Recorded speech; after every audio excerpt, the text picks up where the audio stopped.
Après le bac S, justement, je me suis dirigé en premier temps vers la médecine. J'ai ensuite enchaîné sur une année de biologie parce que mes résultats lors de cette première année n'étaient pas convenables. Ça m'a permis d'avoir une petite année de césure, de pouvoir réviser encore la médecine et d'y replonger une deuxième fois. Je me suis rendu compte vers les coups de novembre que c'était quelque chose qui me plaisait pas du tout. Et de là, je me suis réorienté. Et mon deuxième secteur, qui était donc conseillé par mes professeurs au lycée, c'était justement tout ce qui était secteur informatique. Et ils me conseillaient d'aller vers l'ingénierie. Le rythme peut paraître particulier puisqu'on est sur du 2 jours, 3 jours, mais ça, justement, ça nous permet d'être un petit peu partout à la fois sur une semaine. Donc ça, c'est intéressant. Comme ça, on ne perd jamais le fil, sachant qu'en plus, je suis investi dans les activités extrascolaires de l'école. Donc en étant dans le BDE cette année, ça me permet en fait d'avoir l'œil partout et de pouvoir justement engranger les connaissances d'un côté, les connaissances de l'autre, pouvoir profiter avec mes amis et mes collègues. Je suis quelqu'un de très curieux.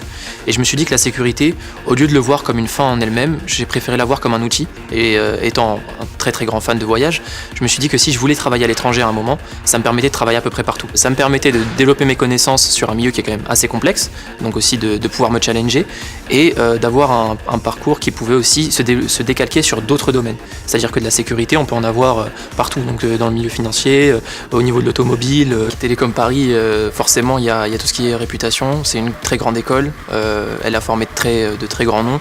Et également, donc voilà, on peut directement associer une qualité d'enseignement à cette école-là. Ce qui a fait la différence, c'est justement le fait que c'était la seule école qui proposait une année qui n'était pas en alternance, puis 2 années en alternance. Je voulais vraiment pouvoir me mélanger avec les étudiants issus de prépa pendant une année, découvrir ce que c'est que l'univers en école, et puis après, justement, pouvoir avoir un parcours professionnalisant avec l'alternance.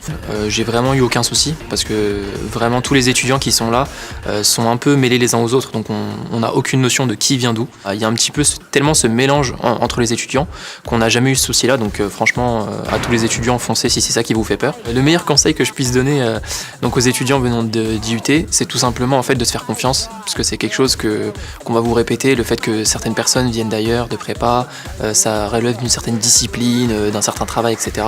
Certes, ils ont un bagage que vous n'avez pas, mais vous avez aussi un bagage qu'ils n'ont pas. Vous allez avoir une manière de penser qui est différente, qui est beaucoup plus technique, donc c'est très très intéressant aussi à ajouter à la table. Donc voilà, tout simplement faites-vous confiance, foncez et profitez aussi avec les étudiants parce que comme on dit, on n'a qu'une vie et ces années-là, on les récupérera jamais, donc voilà.